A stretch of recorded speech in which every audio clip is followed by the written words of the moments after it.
하나님께 부름받은 이스라엘 자손들이 지키는 세 가지 절기가 있습니다.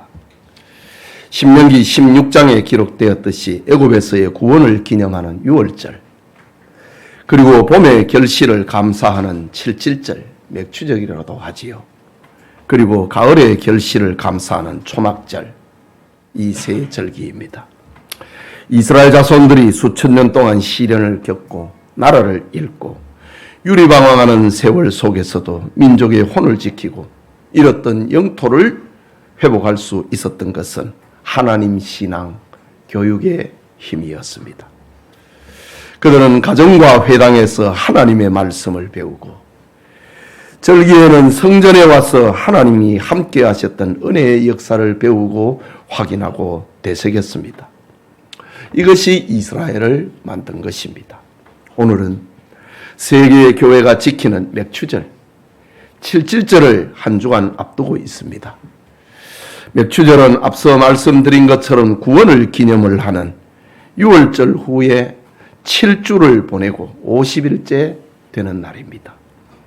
맥추절에 이스라엘 자손들은 형제 자매와 이웃, 종들과 레위인과 객과 고아와 과부들과 함께 봄의 수확을 감사하고 인생의 모든 것이 하나님으로부터 왔다는 사실을 고백을 하고 신앙을 재무장하는 날입니다. 신약적인 의미로는 맥추절은 부활 성천하신 예수님이 성령을 보내심으로 연약한 성도가 강해지고 신앙을 재무장하는 성령 강림절을 상징하기도 하지요. 이런 의미에서 농경사회에서 지키던 맥추절이 산업화가 되고 정보화가 된 오늘날에도 지킬 당위가 있는 겁니다. 역사를 거슬러 올라가면은 하나님은 가나안 땅에 살던 선민 이스라엘의 연약함을 아셨습니다. 그들이 이방인의 삶에 동화되어 우상을 섬기고 세속에 빠질 연약함도 아셨습니다.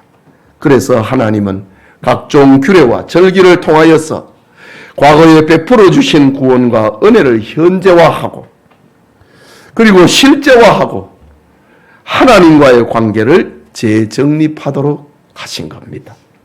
오늘은 본문에 나타난 4개의 동사, 지키라, 드리라, 즐거워하라, 기억하라, 이 4개의 동사를 중심으로 맥추절에 할 일이라는 제목으로 하나님의 말씀 받고자 합니다. 말씀을 듣는 우리 모두에게 하나님의 은혜가 임하기를 소원합니다. 먼저 첫 번째 등장하고 있는 동사, 지키라, 맥추절을 지키라 라는 말입니다. 본문 9절과 10절을 다시 봅니다. 7주를 셀지니 곡식에 낯을 대는 첫날부터 7주를 세어 내 하나님 여호와 앞에 칠칠절을 지키되 라고 합니다. 여기 지키라 라는 히브리 말은 아샤라는 말인데 의식을 거행을 하다, 찬양을 하다, 덕을 기리다 라는 뜻을 가지고 있습니다. 이것은 맥추절을 근성으로 보내는 것이 아니라 하나님의 은혜와 하나님의 복에 감사하는 민족적인 절기로 지키라고 하는 말씀입니다. 물론 사람이 살다 보면은 원망과 불평에 휩싸이고 시비와 다툼에 빠지기도 합니다. 그러나 이 맥추절에는 모든 부정적인 감정, 모든 불편한 삶을 뒤로 하고 오직 하나님께 감사와 찬양을 돌리는 축제의 날로 만들라는 것입니다. 이유는 하나님께서 우리에게 베풀어 주신 셀 수 없는 은혜가 있기 때문입니다. 우리가 하나님의 자녀로 선택이 되었고 그리스도를 믿음으로 죄의 권능에서 해방을 받고 죄 용서함을 받았습니다. 그리고 영원한 생명을 얻었고 천국을 유업으로 약속받은 자가 되었습니다. 새로운 삶의 방향과 목적을 얻었다고 하는 하나님의 큰 은혜가 우리에게 임했습니다. 이런 신령한 은혜는 하나님의 자녀들로 하여금 언제 어디서든지 어떤 환경에서도 감사하게 만드는 것입니다. 여러분, 미국의 유명한 설교자 헨리 워드 비처라고 하는 목사님이 이런 말씀을 하셨습니다. 꿀벌이 꽃에서 꿀을 빨아내듯이 지혜로운 사람은 인생의 모든 환경에서 감사를 찾는다 라고 했습니다. 여러분, 꽃이 있으면 그 꽃 전체가 꿀이 아니지 않습니까? 그런데 꿀벌은 그 꽃에 들어가서 그 꿀을 찾아냅니다. 벌은. 우리의 삶 모든 환경에서 지혜로운 사람은 감사를 찾아내는 사람이다. 꿀벌에다가 비유했습니다. 이것은 바로 그리스도인의 삶을 말하는 겁니다. 그리스도인은 모든 환경, 모든 조건에서 감사를 찾아내는 사람이다 이거죠. 꽃에서 벌이 꿀을 빨아내듯이 모든 환경에서 우리는 감사를 찾아내는 사람, 그리스도인이라는 말입니다. 한 젊은이가 성공한 사업가를 찾아가 삶의 비결을 물었습니다. 사업가는 그 젊은이를 정원으로 데려가 꽃 한 송이를 꺾어주면서 말을 합니다. 이 꽃이 왜 아름다운 줄 아느냐? 이 꽃은 물이 부족해도 햇빛이 과해도 벌레가 갉아먹어도 불평하지 않고 그 자리에서 최선을 다해 자신의 아름다움을 피워냈기 때문일세 라는 말로 청년의 마음을 어루만져 주었다고 합니다. 자기 있는 위치에서, 있는 곳에서 자기 자리를 지키고 꽃을 피우는 것, 그것이 바로 성공의 비결이란 말입니다. 여러분, 우리의 삶에도 예상하지 못한 어려움과 고난이 찾아올 수 있습니다. 그러나 믿음의 사람들은 그 안에서도 하나님의 섭리와 은혜를 발견을 하고 감사하는 겁니다. 이러한 감사가 우리의 영혼을 풍성하게 하고 더 큰 감사의 이유를 만들어내는 겁니다. 스폴전 목사는 감사는 더하기 표와 같고 불평은 빼기 표와 같다 라는 말로 교인들에게 감사를 가르쳤다고 합니다. 여러분, 우리의 삶을 풍성하게 만드는 것은 감사입니다. 우리의 삶을 가난하고 그리고 피곤하게 만드는 것은 원망과 불평입니다. 그래서 우리의 삶의 감사는 더하기고 불평은 빼기다 라고 했습니다. 하나님께 감사하는 마음으로 맥추절을 지키는 성도님들이 되시기를 축복합니다. 두 번째 동사는 드리라 라는 말입니다. 10절 중간에 보면은 내 하나님 여호와께서 네게 복을 주신 대로 내 힘을 헤아려 자원하는 예물을 드리고, 맥추절에 할 일입니다. 드리라. 영감의 지도자여 임종을 앞에 둔 모세는 맥추절에 예물을 드리는 기준을 세 가지로 제시합니다. 첫째는 내 하나님 여호와께서 내게 복을 주신 대로. 하나님께서는 우리에게 주시지 않는 것을 찾는 분이 아닙니다. 내 하나님께서 너에게 복을 주신 대로라고 합니다. 이것은 하나님이 모든 복의 근원이고 우리는 그 복의 수혜자라는 사실을 인정하는 행위입니다. 하나님 앞에 예물을 드린다. 우리의 모든 좋은 것이 하나님으로부터 왔고 우리가 누리는 것은 다 하나님의 은혜임을 인정하는 행위가 드리는 것입니다. 여러분, 사람이 일찍 일어나고 늦게 누워도 그리고 힘든 수고의 떡을 먹어도 하나님이 함께하지 아니하면 그 수고의 떡을 먹는 것이 헛되고 만다라고 했습니다. 지난날 우리는 내가 누리는 모든 것이 부모로부터 받은 것이거나 또 내 손으로 수고한 결실이기 때문에 모두 내 것이다. 그런 생각을 가지고 살았습니다. 그러나 철이 들고 믿음이 생기니 모든 것이 하나님으로부터 온 것임을 알게 되었습니다. 그래서 본서를 기록을 한 모세는 맥추절에 하나님 앞에 예물을 드리되 자기 중심성을 내려놓고 하나님께서 복을 주신 대로 예물을 드리라고 명령을 합니다. 이것이 맥추절에 하나님께 예물을 드리는 첫째 원리입니다. 복을 주신 대로. 두 번째 원리는 네 힘을 헤아려 예물을 드리라고 했습니다. 여기 헤아린다 라는 히브리어 미샤나, 이 몇 개지 세보는 거 그런 개념이 아닙니다. 관대하게, 풍성하게 라는 의미를 담고 있습니다. 이것은 맥추절에 예물은 최선을 다하고 최고를 다하고 최대로 드리라는 말입니다. 이게 무슨 말인가? 우리의 영혼과 우리의 삶에는 우리가 알지 못하고 깨닫지 못하는 하나님의 은혜가 너무 많습니다. 아니, 우리가 아는 것보다 알지 못하는 하나님의 은혜가 더 큽니다. 그러니까 하나님이 우리에게 복을 주셨는데 그것을 헤아려 보라는 거지요. 헤아리는데 하나님이 이거 하나 주셨으니 이거 감사, 이거 주셨으니 이거 감사. 그런 수를 세지 말고 더 풍성하게, 더 관대하게. 이유는 우리가 알지 못하는 은혜가 더 많기 때문에, 알지 못하는 은혜가 더 많기 때문에 더 관대하게, 더 풍성하게 예물을 드리라 라는 말입니다.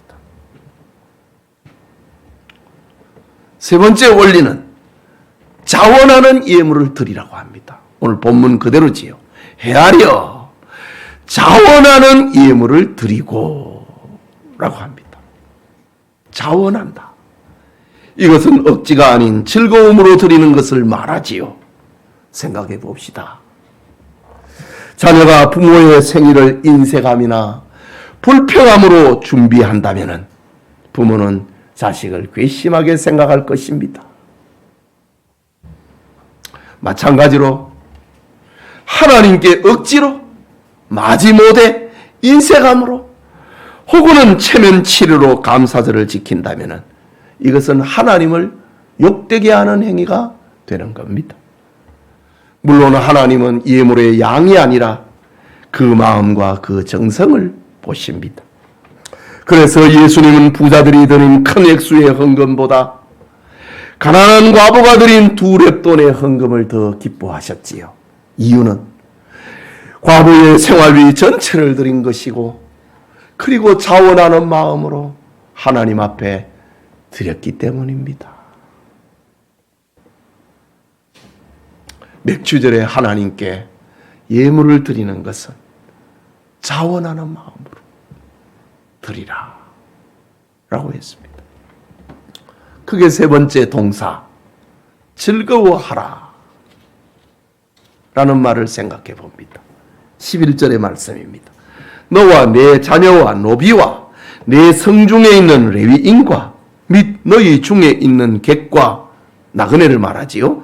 객과 고아와 과부가 함께 내 하나님 여호와께서 자기의 이름을 두시려고 택하신 곳에서 내 하나님 여호와 앞에서 즐거워할지니라 고 했습니다. 여러분, 맥추절을 지키는 핵심은 즐거워하는 겁니다. 세상이 주는 즐거움은 잠시뿐이지요. 그림자와 같아서 마실수록 목마르고 얻을수록 또 다른 것을 찾아 나서게 만드는 것이 세상이 주는 즐거움입니다. 끊임없이 찾아 나서잖아요. 그러나 예수님께서는 말씀하시기를, 요한복음 4장 13절 14절에 이 물을 마시는 자마다 다시 목마르려니와. 이 물, 야곱의 물, 이 세상이 주는 물을 상징하는 겁니다. 이 물을 마시는 자마다 다시 목마르려니와 내가 주는 물을 마시는 자는 영원히 목마르지 아니하리니 내가 주는 물은 그 속에서 영생하도록 솟아나는 샘물이 되리라 라고 말씀하셨습니다. 세상이 주는 즐거움은 단편적이고 순간적이지만은 주님이 주시는 즐거움은 전인적이고 영원한 것이기 때문입니다. 맥추절에 할 일, 이것은 즐거워하는 겁니다. 여러분들 다 아이들을 키우지요. 아이들이 즐거워하는 것을 보면 부모는 기쁩니다.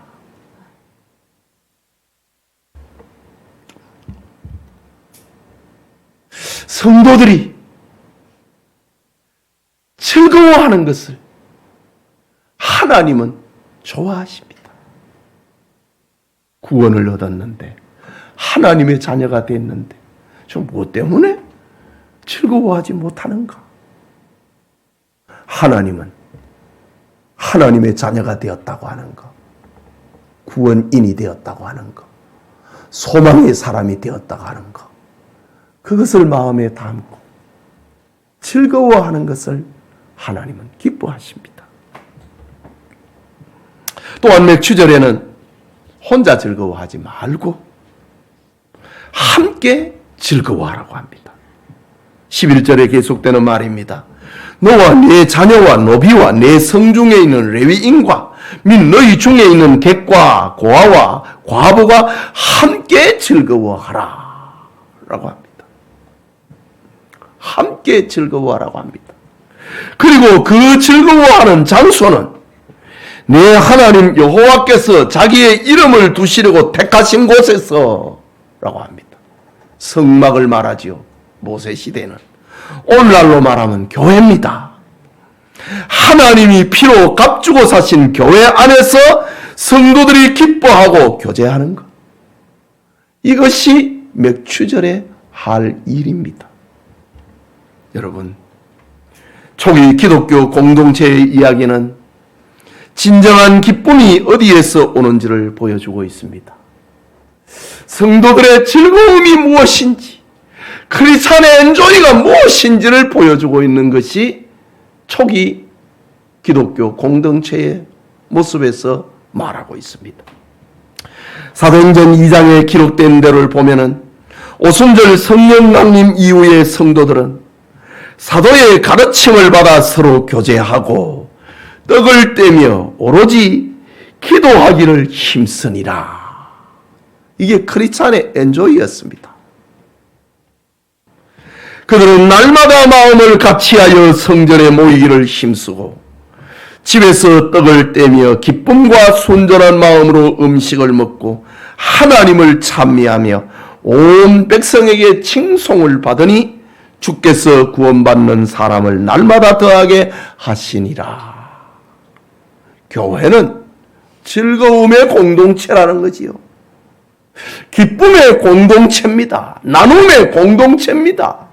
그러니까 불신 세계에서 나도 이런 가족이 되고 싶다. 이런 마음이 일어나게 되는 겁니다. 초대교회 성도들은 물질적인 풍요가 없어도 예수 그리스도 안에서 얻은 구원과 성령 안에서 누리는 교제로 인하여 기뻐하고 즐거워하고 감사가 풍성했습니다. 그들은 모으는 것이 아니라 자신의 소유를 팔아 필요한 사람들에게 나누어 주는 일에서 즐거움을 누렸습니다. 이게 크리스찬의 즐거움입니다.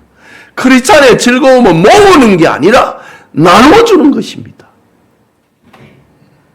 그들은 서로를 섬기면서 주님이 주신 기쁨을 함께 누렸던 겁니다. 이처럼 맥추절은 공동체 안에서 함께 즐거워하고 서로의 짐을 나누어 지고 하나님께서 주신 영적인 즐거움을 함께 누리는 절기이다. 이게 맥추절의 할 일입니다. 함께 즐거워하는 것. 우는 자를 일으켜서 함께 즐거워하게 만드는 것. 이것이 맥추절에 할 일이다.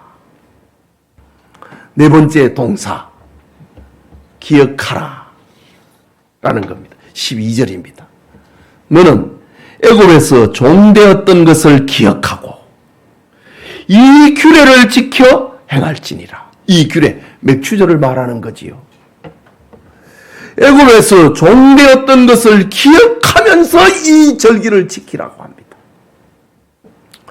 이스라엘 자손들이 애굽에서 종살이에서 구원받은 것을 생각하게 합니다. 광야에서 헤맬 때 하나님께서 인도자가 되고 보호자가 되었던 것을 기억하게 하는 말입니다. 이스라엘 백성들이 그랬듯이, 그러나 사람들은 조금 삶이 나아지면 교만해지는 경향이 있습니다. 이전과는 달리 비판의 소리를 듣기 싫어하고 스스로 높아지려는 마음이 들게 됩니다.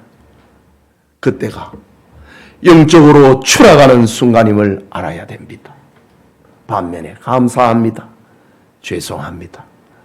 겸손한 마음을 가질 때 더 큰 은혜를 경험하게 되는 겁니다.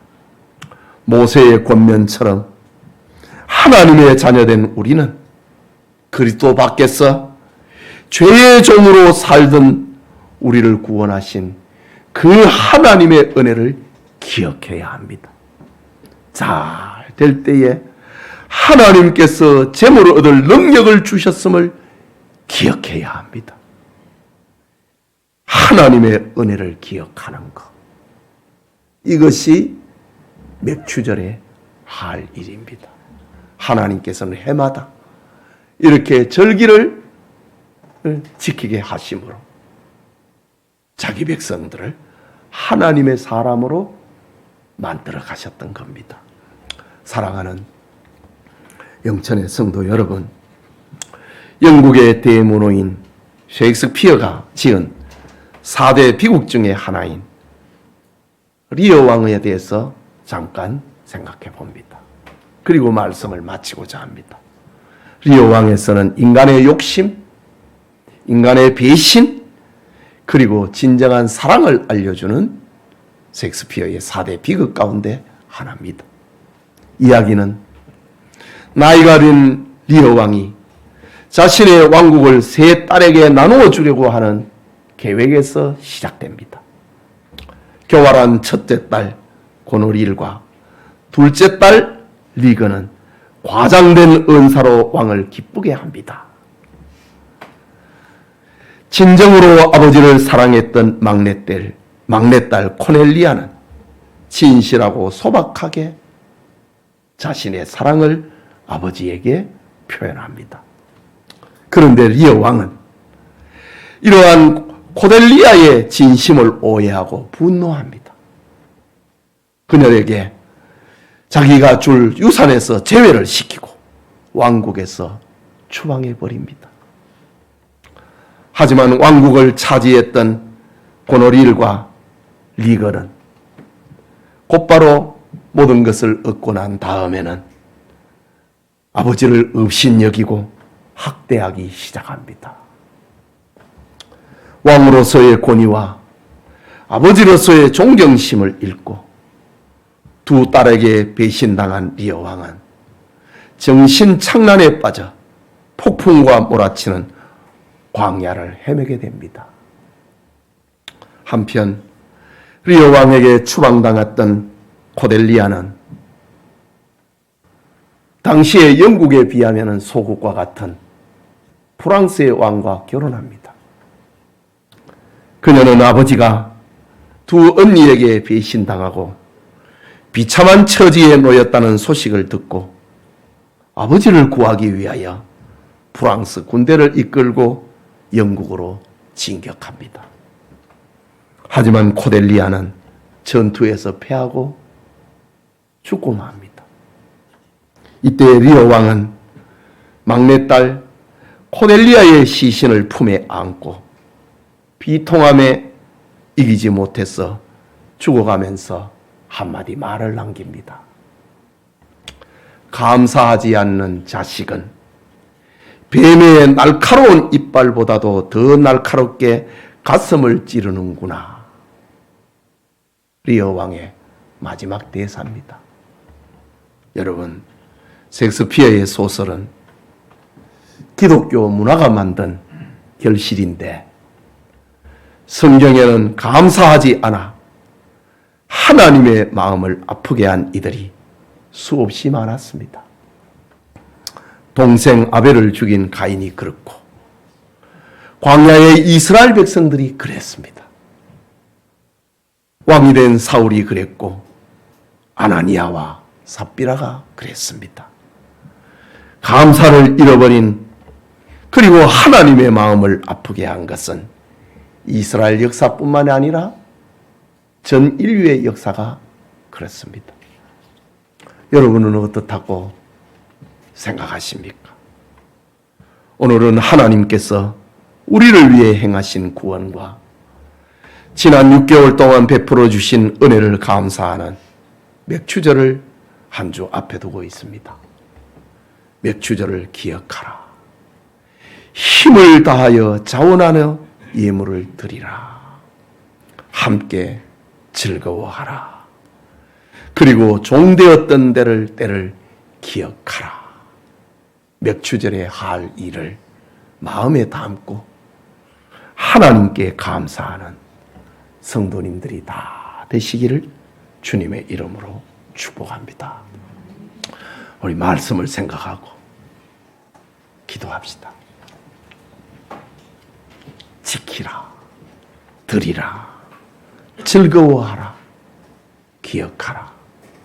이것은 맥추절에 할 일입니다. 말씀을 생각하고 기도합시다. 자비하신 하나님 아버지, 오늘 주일 이 아침에 우리를 하나님의 집으로 인도해 주시니 감사합니다. 전도주의를 한 주 앞에 두고 오늘 맥추절의 메시지를 받게 하시니 하나님 감사합니다. 하나님 아버지, 감사를 잃어버리는 자식이 되지 않게 하시고 감사를 잃어버린 성도가 되지 아니하도록 우리에게 은혜 베풀어 주시옵소서. 맥추절을 지키라.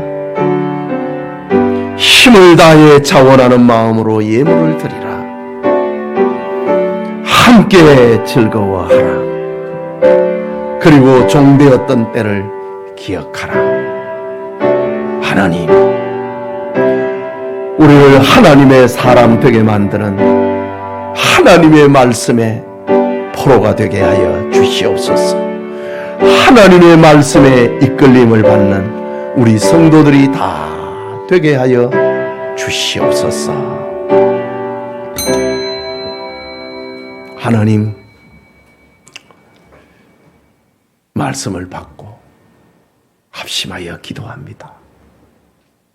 하나님, 맥추절에 할 일이란 말씀을 받았는데 우리의 삶에 하나님의 말씀이 현재와 실제화될 수 있도록 은혜 베풀어 주옵소서. 예수님 이름으로 기도합니다. 아멘.